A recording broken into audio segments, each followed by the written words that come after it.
C'est très rare que l'intimidation, que la personne qui intimide va se retourner contre la personne qui intervient. Donc ça, il faut rassurer les gens. J'ai commencé à recevoir des commentaires genre « Ah, est-ce que la madame est enceinte? » ou la grosse, elle n'a pas d'habitude. Et tu avais 6 ou 7 ans, là? Oui, 7 ans. C'est jeune. Oui, oui. On a une boîte aux lettres, qu'on va dire, qui ont dans les aires d'école, que tu peux déposer des lettres. J'en ai déposé une en secondaire 1. Je suis en secondaire 5 et j'ai aucune eu de nouvelles. Bonjour tout le monde, bienvenue à ce balado aidersonenfant.com qu'on fait aujourd'hui en collaboration avec la Fondation Jeunes en Tête. Je m'appelle Carlo Coccaro et aujourd'hui on plonge dans un sujet qui touche beaucoup de nos jeunes, l'intimidation et la cyberintimidation. Mais juste avant, ceci. Aujourd'hui, les jeunes font face à de grands défis pour leur santé mentale. La Fondation Jeunes en Tête offre depuis plus de 20 ans des ateliers de sensibilisation à la santé mentale dans les écoles secondaires du Québec. Et elle propose maintenant aux familles, aux jeunes et au personnel scolaire des trousses pour la santé mentale. C'est des contenus gratuits, simples et vivants, validés scientifiquement pour faire reculer la détresse psychologique. Pour les découvrir, rendez-vous sur le site fondationjeuneentête.org.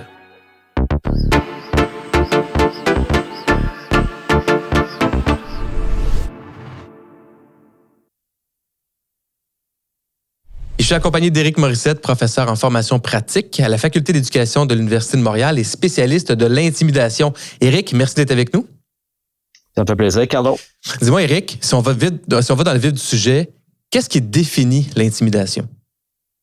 L'intimidation, et c'est important de bien le définir, puis de le différencier de conflit à intimidation. Donc, l'intimidation, c'est lorsqu'il y a un rapport de force entre un individu plus fort et un individu plus faible, ou bien un groupe d'individus par rapport à un individu seul, ou bien un groupe d'individus plus forts par rapport à un groupe d'individus plus faibles, où on va prendre un plaisir ou bien de façon délibérée ou non, mais on va établir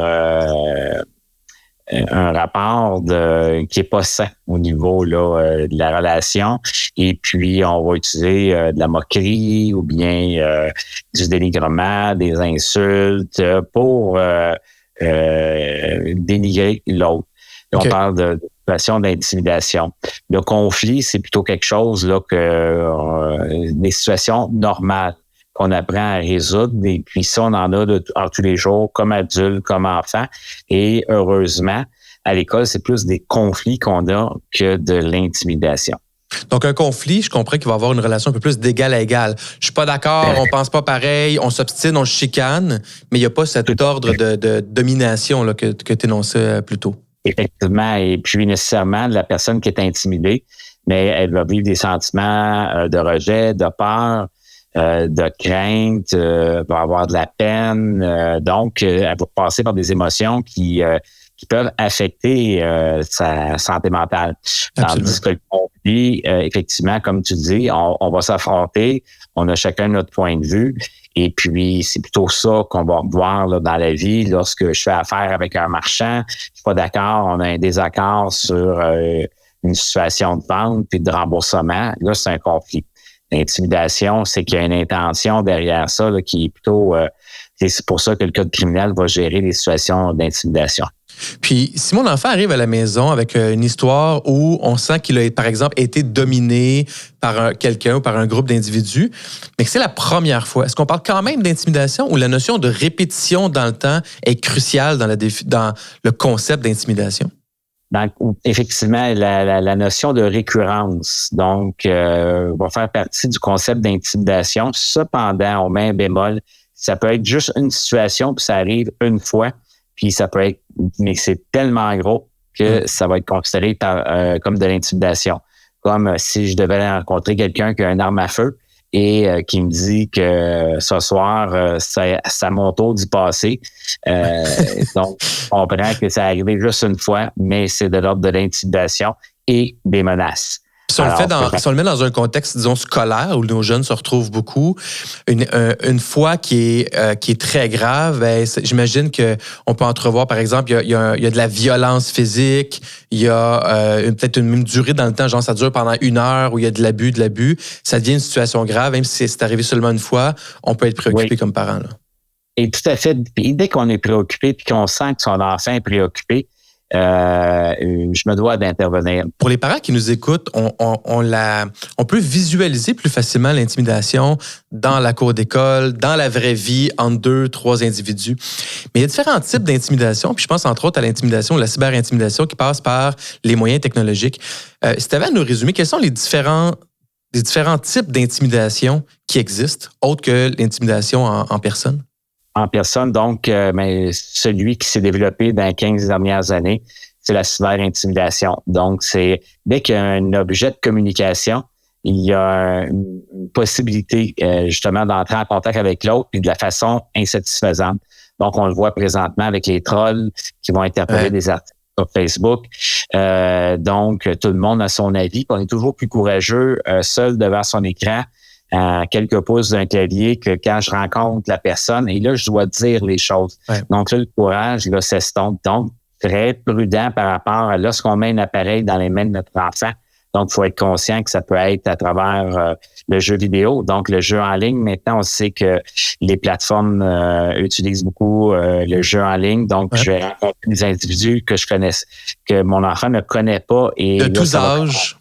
De tous âges aussi, parce qu'ils peuvent être en contact avec des adultes qui vont mal parler, sacrer, s'insulter. Mais la façon dont notre jeune de 9 ans, s'il est sur ces plateformes-là, va le percevoir, ça peut avoir un impact. Là. Et on a un exemple, là, on a eu un exemple justement avec une poursuite aux États-Unis là, sur un jeu vidéo là, où on a retrouvé et des jeunes enfants, des adolescents et des adultes, que ce soit aussi au niveau des textos. Donc, par rapport à qui se termine mal ou une relation amoureuse qui se termine mal. Donc, les textos ça devient des éléments où ce que là, on va continuer à s'insulter, mais c'est comme si on le faisait en personne. Et ça, je dirais que c'est encore plus engageant parce que ça laisse des traces écrites. Et c'est la même chose au niveau des réseaux sociaux. Donc, on met des outils dans les mains de nos enfants.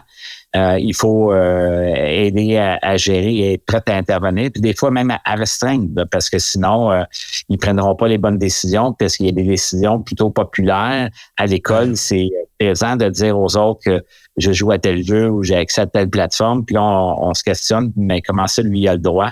Donc, il y a une pression qui est faite au niveau des parents par les enfants. Donc, et de plus en plus jeunes, hein? Les jeunes, ils arrivent là à 6, 7, 8, 9 ans. Tout le monde à l'école font ça. Tout le monde à l'école a un appareil. Tout le monde à l'école joue à tel jeu. Ça met de la pression sur les parents. Puis je pense que c'est important comme parents de comprendre qu'il faut outiller notre enfant à utiliser ces outils-là. C'est pas inné de gérer de la messagerie, de le clavardage, les textos, les réseaux sociaux. Il faut apprendre à le faire. Puis ça m'amène à ma prochaine question. Est-ce que le partage de photos intimes, tu sais, tu as parlé de relations amoureuses puis de rupture, est-ce que le partage de photos intimes fait partie de l'intimidation? Ça dépend de mon intention. C'est-à-dire que je peux m'en servir de photos intimes pour intimider quelqu'un, faire chanter quelqu'un. Une fois que j'ai manipulé. Puis ça, on a vu ça des situations d'adultes avec des adolescents ou des jeunes enfants le faire. Ouais. Donc, avec du chantage, je vais intimider, je vais le faire parvenir à ton réseau. Si tu m'en envoies pas d'autres, tu ne me donnes pas des sous.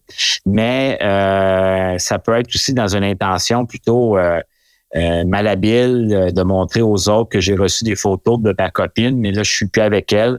Mais c'est criminel. C'est-à-dire que le partage, la production et le partage de photos intimes de mineurs, c'est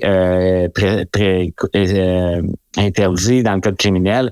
Et même la jeune fille qui voulait plaire au début, qui prend des photos d'elle, elle peut être accusée là, de production de pornographie juvénile et son ancien copain qui le reçoit, qui le montre à ses chums puis qui le transfère. Mais lui, ce qu'il a fait, c'est du trafic. Ouais. Il a fait du trafic, donc il a aidé à propager. Donc, il va y avoir des accusations. Éric Morissette, merci beaucoup. Plaisir. Dans le prochain bloc, on va aller explorer le rôle des différents acteurs dans un contexte d'intimidation. À bientôt tout le monde.